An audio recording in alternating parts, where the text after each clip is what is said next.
شبان أركي أمي بيتشن ألمانيا باوا يكي زندي لقال حسين تشلبي روجنامافان هل سر روشا باجاري قامشلو بشتي شارو بفچون نابرا هردو آليان ده هروها راگهاندنا آگر بستید نابرا وانده دما تباش به ما مستحسين ما مستحسين ابن جارا يكي كوشر وبفتون نابرا چكدارين بيدي وين ريجيم اسد رود دل باجار قامشلو وقالك ريكفتن نابرا وانده هاتا مذكرين بريا چند روجان جارا كدن شارو بفتون نابرا وانده تشيبو ود انجام ده قالك كشتي وبريندار ده انجام وي شريده كتن باش دنارينا تدا افيكتي چواتي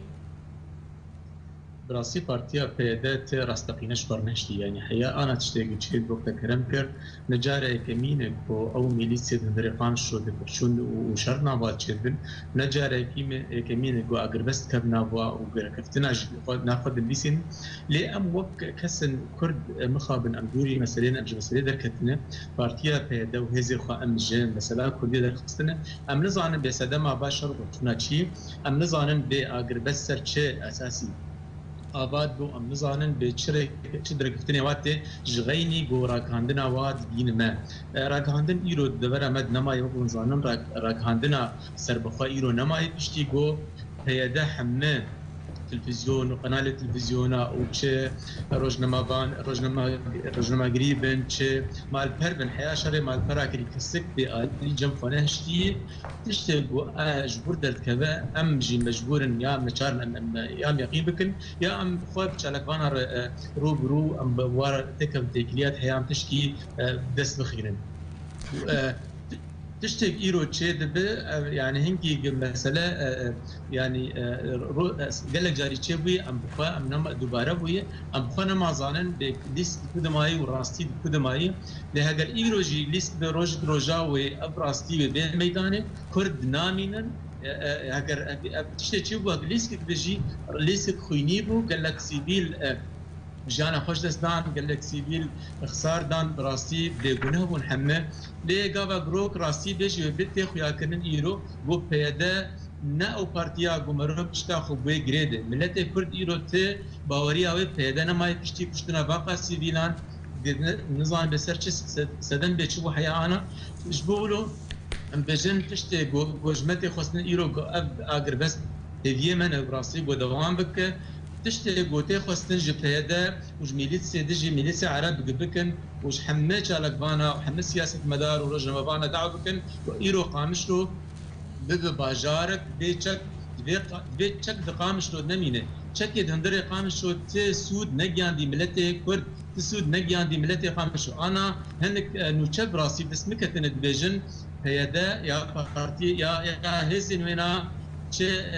یکینیه پارستنا قلب النظام ادچبن هنگی قالك نابي وهنا بيجي قالك جعدا بتشادر دكش بو كارب بيج دبر كير دركي شاريخو ميليسي محمد فارجي داو اللي هنكا كريل هم ولاتيا كريل تشل عليه مستشفى وطني قبلي قامشو تشل عليه قندي دمخيا قوه دبر بالا بكن ياي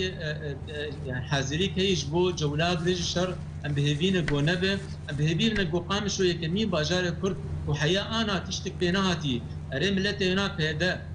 صد حزاره بسر ريا قنابريه خصيه جكردا انكارن بيجن يعني رجك هنديك جكردا تدمانه ام بهدين هما او چند كبري ما يسر هدو بمينه جو كرد كاربن يا روكج رجاهك هنك بنيت وحال خوش بكاربن بقر مالي خو بله ما مستحسن ام دخوازن تلقل مبن ها امي بچن جمع ميوان مي استوديو ما مستنشأت زازا اندام مكتب سياسي بارتيا ديمقراطية كردستان سوريا دما تباش بما مستات بخير هاتي ما مستا مجارمه لسر شر وبفتون دينابرا بايدي وين ريجيم اسد كو بري چند روجا شهر قومي دينابرا واند ود انجام دگل كشتي وبريندار كتن پشترا اگربستك هات راگهاندن دينابرا واند تو في اگربستي تو چاو دست پیک دستلاو ریز بو حمیت ماشوان هجا هر وها سرسغیب و مالباتن شهید کرد و کردستان بچه تیبت شهیدین قامشلو ایوا هر سی روزا و گوتی جیان خوش دستانه درباره وی شرق و آن هاد به حقیقت تصور من ایگو بخوازی و گوتی وکی چادره کی سیاسی لبی مسئله هنا که به میزان دویش همی چارچوب و گوتی لبی مسئله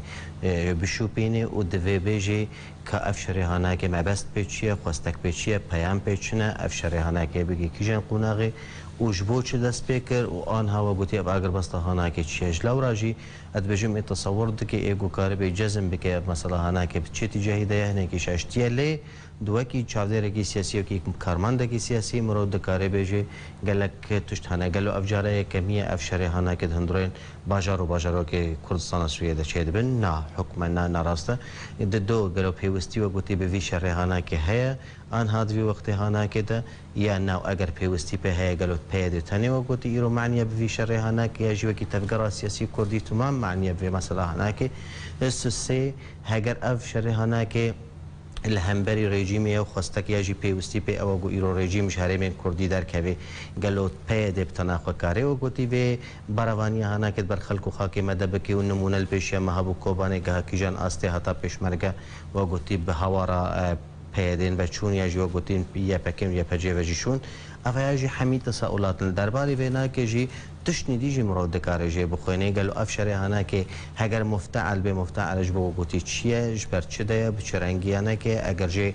مبست او بگو نامک سیاسی بگه نوا اطراف سیاسیه جی اطراف دوليه جی که وقوتي دولت نام توی آنها ایروش الجنیو دانستان دکرن جبو پبد دیار کرن انه پیاده جی بشک جی اپوزیسیون و گرک او جی وری قبول کرن طبعا و خواستک رژیم جیبو هر وها خواستک لهنگرین رژیم جیبو و اگر وقوتي ناونا نبوی رنگ هنه که جی بلکی ما بس ندیجی هنه رژیم گلکن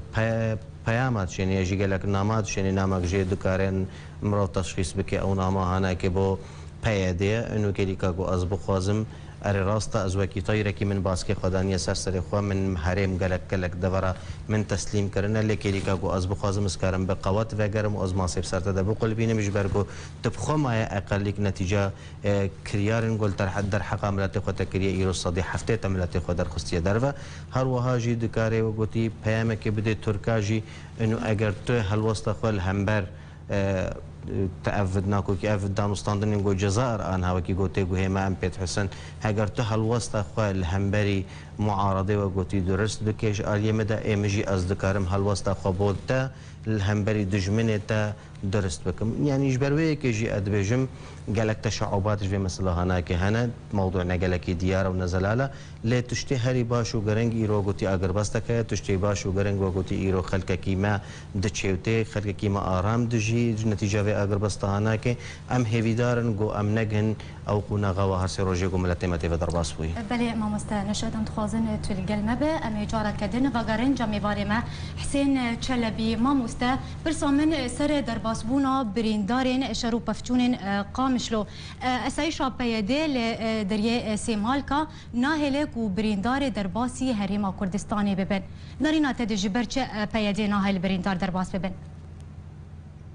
يعني جروجا بارتيا بيدل چه بويه شر كردادك راغاندن اوي سرنوچه د تم دايم يعني هريما كردستان كريش خر ارمانج و خرابی لید نرد خوازه هرما کردستان يعني لواز بکد خوازه هرما کردستان بودگود و قربالغا خوازه بشیره و تشت ایرو هرما کردستان چه بویه نزیکی به دولت براستی نجاره کمینه بو راگهاندنا پیده براگهاندن و بهزی خو و به يعني الدير خو حمه شري هريما كردستان تكن شو بدن خيار كرن جوالي خره جي بارتيا خره جو هريما كردستان باركي خوي نتوي راناب راسيت شيهان نراسته هم حمه به مسئله زانن جروجا هريما كردستان قبل شورش سوري ذيك هريما كردستان حمه امكانيات خوي لوجستي حمه امكانيات خوك بجي مادي حمه خدمتها كرد سوري ده ريج وار بكر جو خلافات الناكوكين قدنا واتش وسدماي ده بوجي براستي جو سير كفتن لهولير ودهوكي مزببن يك جواناجي براستي يعني جي بجي نبو بيدا حياة أنا ببستا وينا أو جو بك يعني نا سروكي هرمي سروكي كردي سوري تاني ليه خو بك ممثل كردا حمد بري وقت شهان نراسته تهدت بارتيك سر رژیم سوری دی تشتی رژیم سوری جرد وجه او تنفيذ دك جروجا اولي تشكي قدس وانات جروجا اولي جو بلان قد ماشين حمد بلان رژیم سوری جروجا اولي سينوري كردستانا هرمه كردستاني بدبرا كردي سوري دا اسي كرنا قنا جو كردي مي سوري نچن شي تجارتك بچ كارك بچ سودك بشفرج وي هرين نبينن جروجا اول ده نهشتن جو سياسه مدار كردي سوري روشن بير كردي سوري هرن هرما كردستان بلان خو تشتي بتفصل الويد كي جي بين نجين سري ليه حيا يعني او براسي مالكا هرما كردستان بكر ايرو ام خابن بين ايرو قرتيد برنبري بريندارا افخت تجارتك يعني فرق ريجه يعني ابا زرقانيه بريندارا وشهيده قد كرن بازرقاني فرق ريجه نش اخلاقي كردايا مثلا هاني يعني الحمدري تشد بريندارا بفيدك هبه ريجه بتبن مستشفجر بتبن تختوري حياه جمنابه تختوري جروب جمنابه در وبريندارا بحدك لايرو اب قرتنا بيري بيشا برندارا دي وي واتا هنت خوازن جملتي خوري نجي وهاتي شوشتي بدون خياكرن وايرو هرما كردستان ريت شاو بناقط شان راست ام زانن سروك برزاني حميزاوي فري ام زانن ايرو حميزا خوش كردا حما بكريه ايرو كردك لكيدك هبن استانگیک لکویدت پیشاینا بری خود هرما کردستان و استانگینا براسی چاره سر دبن وک اوت خوازه و چترجی وک مدید دو برندارن جه دو برندار یا هرما کردستان چما هرما کردستان ویره بده برندار درواس به و چما ایرو وینه لهنک دن اتشان خویای نراست لیستوک که ام دخوازن پیدا به مثلا شهیده مثلا برندارا بس بازرگانیه بک براره بک جملت رو برا هر ملت درد خود درمان بک و بس حیا انا اتشتیگ دین سری خلکی خویای پیدا و رخصتنه ونا کرد خصتنه لیستوک که براسی جواجی مستر و لیستوک جو کرداجی مستر قبل لیستوک هانه خاصه منظم بوی پشتی گو کرد لدبري نهشتن ايرو كرد نما حقش قدر كمن بشتي بسط هزار جور دركتنه ام دخوازن بس اب كسيهان العقلي خو بقرن برا الوجداني خو بقرن جبر وك هات خويا كرن بحسي روجه درباسبون يعني برنبري ميليت سينوكي محمد فارس جو هجماره وابين صد كسه نكاري بسكنن لتشلو برنبري رجيم سوري بسكنن غابا جو براستي شرقي براس شبه روبرو شبه باشه ما مستحسن اما ورن سر آلیه انا کسی ما مستحسن اما ورن سر آلیه انا کسی چج انا کسی تی خواستن به تایبتی دویده میده بکه گرد چه بکه انا کسی والله انا كسجي انسان وك من وامج وك وانا محمدها بدور معنا حيري يعني بيانا ما درت خينن بسودن بنتيجه دكن هوار دكن جعدا چالك يا الدار دخن يعني تشتك نمايك باجي نكري براسي مرو اوجداني خبج اريد رولا واد سبيك رجلك لواز بو باركي خرانبون سوجي واجي تذهبوا بامثله جاذي سينوري هاني بيقولوا خرابوا براسي لأنا تشتك نمايجة مسألة تشتي قامشلو وبلتي قامشلو يم خلاص كن إيرو دفي زفتك برمزن أنا كسبة بيتش هرما كردستان بيتش هزن نابنا تويبل بي بارتي دين كرن گو سینور که جه دین سینور خوناس بکه ایرو دوی دخوازی انا کسا و پارتی کردی ایک بهینا رول کو پچکی هبه گهن کدیه ملت دوا هبه وقت پارتیا یکیتی ا کردی سوری ایرو او دخوازی دوی بره خو بدن هزه نابنتوی گو قامشلو جه چکا والا بکن گو قامشلو دیخن بن پاراستنک نابنتوی ده دخوازه یکمین دوی اب براست بله قالك سباس جبو حسين چلبي روزنامه‌وان جا المانيا با اوای کی زندید قال ما بو قالك سباس بله تماشاوان هجا جارا كدن امي وگرن جميوان مي استوديو نشأت زازا جارا كدن دمات باش ما مستا امي ورن سر هلويستا انا كسي لسر وان شروب فتشونان انا كسي زي همان برسيشتا بكم جوج انا كسي تي خوستن قبكه از بيجم أنا كسي تجاري بدنگ نما الحل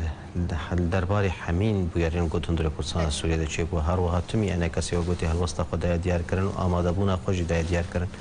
از بيجم تسري كان يد شر دست بكر أنا كسي داخل يعني درخست و آمادنا وقتي تبلي شر ببن ليل ركفتنا قدنا محمي أطراف السياسي ذهبي أو ركفتنا هناك وكسيواني وكونك سياسي لبقرك سياسي بمحمي هذا بند توب بك أو تشتي هناك يجي أم جويناك يجي لشكرك يشي بكن قوت كاربي وقتي برافانيت برخلكو خاك آمده بك أو هزا هناك يجي ولا أوي بو كردستان بنبولا يعني سياسي به هر وها جيت بيجم أنا كسيت كوباني دجي عيني تشتي كر جبر بيشمرگك هيا أو بيشمرگ هناك يوروب سر أنا كسي فنابينا كبيشمرگ روجه بيشمرگ نيك پارورده كرينا آماده نجبو در باسی کردستان روجه آوا ببن و بخوجی خلک کردستان روجه آوانا جلو راجی اد بيجم أنا كسيت ورد جي هنگي اد بيجم هلوستا خود ديار كرن هر وها جي ده جيل سر في البرنامج والتلفزيون أو قوتي بيروز اد بيجم وك خلكك آني بو كسك آني بو أو كسي هناك يجي بر برسكي بيشمرگ بو و هلوستا بيشمرگ مديار بو روج گو ام آماده نه يعني دربار سياسي ده وكي بارتي سياسي هلوستا وينا كي خوياي بو انه ام آماده نه ليد و قوتي ركفتنك هبي مبر ركفتني هنا بالرعايه جناب سروكرا او ركفتني انا كي جي بي جي ببن ام ويكون سياسي ديسا آوا بكن ام بكاربن بباريزن هلوستا خل همبري دوست و دشمني خو بكن يك هر وها جد مسائل لشکری دجي ام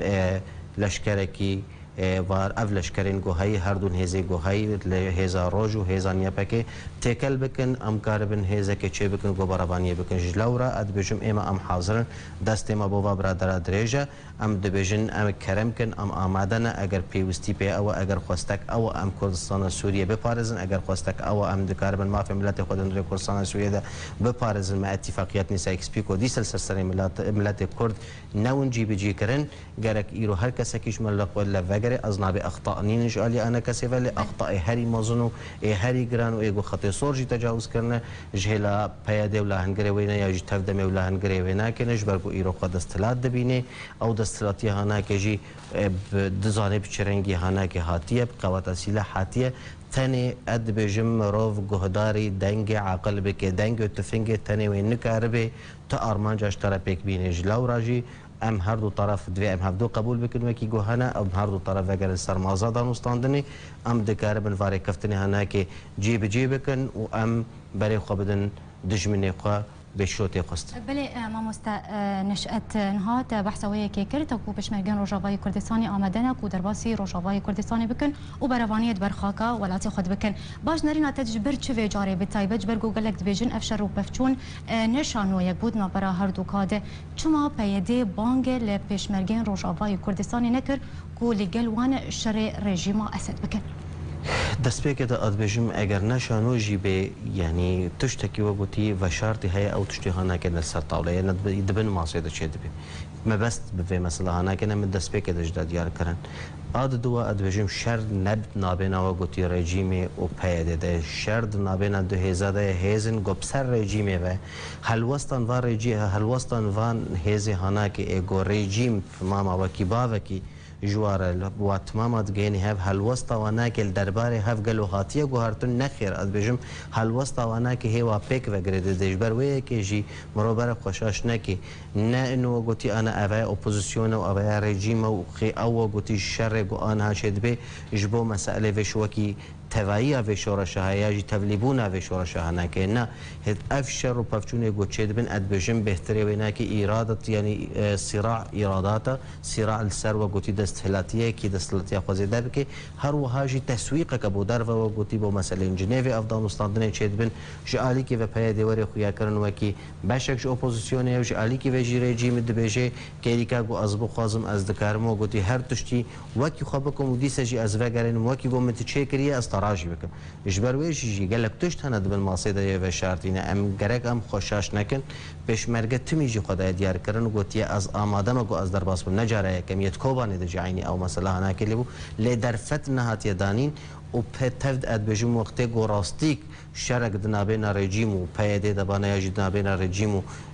هزا کردی دبانه از بخورناکم و گوتی پیاده کار بیل برخوابدید کوبانه در نکاری بول هم بری داعش و گوتیل برخوابده مدید گه چه آستانه که آنها ایروجی اگر رژیم بوی گرانی خود دقله بکه توپ و فروک رژیم گوش قامش لورابن نواندن پیاده حمید یارن دکارت خری 24 ساعت دوقا نوانده تێک ببێ ژلە و ڕاژی ئەدەبێژم تشتێک هەیە دەبن جلێکێدا نەخویاییە لێ تشتێ هەری ئەساسی ئەم استیفادەم سود ژێ مەسە سوودە ژێ مەسەڵە هەناکێ بکەن ئەم استیفادە ژێ تەجروبە هەناکێ بکەن ئەم بێژن بەهوەری برێژی مێنینە هەروەهاژی معارەدەژی تشتێک بۆ کووردا تەقدیم نەکریە ئەم دکاربن دیسە لەف vەگەرن ئەم دکاربن مالا کوردی ئاوا بکەن ئەم دکاربن وە گوتی بسەر هەفدەهارن ئەو کێم کول و کێماسیەهانە ئەم دوور بخن بەرجەوەندیان خۆی حەزبی پشوون دەبخن بەرجەوەندیان ملەتی خۆدەین پێشیە خۆ هەنگی ئەتکارم ئەدبێژم ئەمێ گاڤنە باش و مۆزن ئاوێژنش بۆ پرسا ملەتی کوردن دە کوردستان سوورێدا نشأت سەبارەت یان دەرباری دەرباسبوونا بریندارên şerûpevçûnên qamişlo بۆ herêma Kurdistanê ta guwarîne dermankirin ji ber çi peyê nahêlin ku birîndar derbas bibin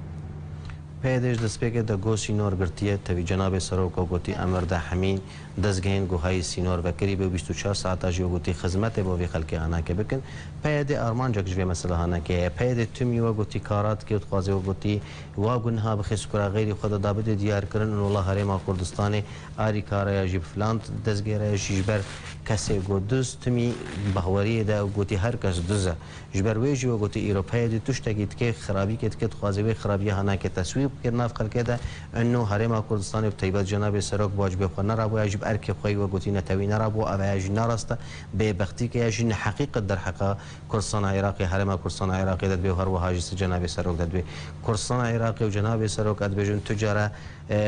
طاقات و امکاناتی خود توفیر نکردن بۆ گوتی خەلکێ مەی سووری بۆ کوردستانە سووریە و تمیژی ئاری کاربوون بەمەرە و بە تایبەت دووارێ کەفتنێن گۆ ناومە و پەیە دەچێت تەف دەمێ دەچێبوونە هەتاوەکە ئیرۆ تمیژی خستیە گۆ هەمین هێزێ کوردیت کوردستان سوێ دەل تەفگەرا سیاسی ئا کوردیت کوردستانە سوێ دەل سەر هەف بن بە هەلوەستا خوێل هەمبەری دۆست و دژمنی خۆشی لەو ڕژی ئەدبێژم ئەوەیە بێ بەختیکە مە ئەنجامنی پێ هەنە ئەو ئەنجامی هەناکێژی پێ خراپیە ژی مەبەست پێ خراپیە ji بۆ مردوو دەوێ ناکێت سەر کوردستانê bê lê xelkek ku gotî şiyare xelkek zaneye roj ne ew rojê berê ne û sal ne ew salê berê ne û elam jî we gotî ne ew elamê berê ye her tiştek diyar û her tiştek jî xuya ji xelkekî re lê bi taybet ez dixwazim nuqtekê bêjim îro roj yek ji wa birîndara li dezgehê li deriyên sêmalka bi şevedî ve muhawelet bê got derbas dibe پێدێ و دەریە وای پێشخەبورێ تایبەت ناهێلێ ئێلسێمالکە ناهێلە بۆ ئەو برینداری هەناکێ دەرباس ببێ داوێت تەسویقە هەناکێ بکێ ئەرێ ژنێک دەرباس بوو ناوێ ڕەبیعایە و هاتە دیارکردن و بۆ ترکیژان قەستەخانێژی معالەجەت بێت لێ ئێدی پێشی وێرە نەهشتێک کەس دەرباس ببێ هەتاوێکی ئیرۆ دەریش ئالیەدی وێگرتیە نەژ ئالی کوردستانە عێراقی وێگرتیە بەڵێ زۆر سپاس ji bo mamoste Neşet Zaza endamê Mekteba Siyasî Partiya Demokrata Kurdistan Sûriya Gotî Romêvanê Stêdya Erkê gelek spas ji bo me tebûnate.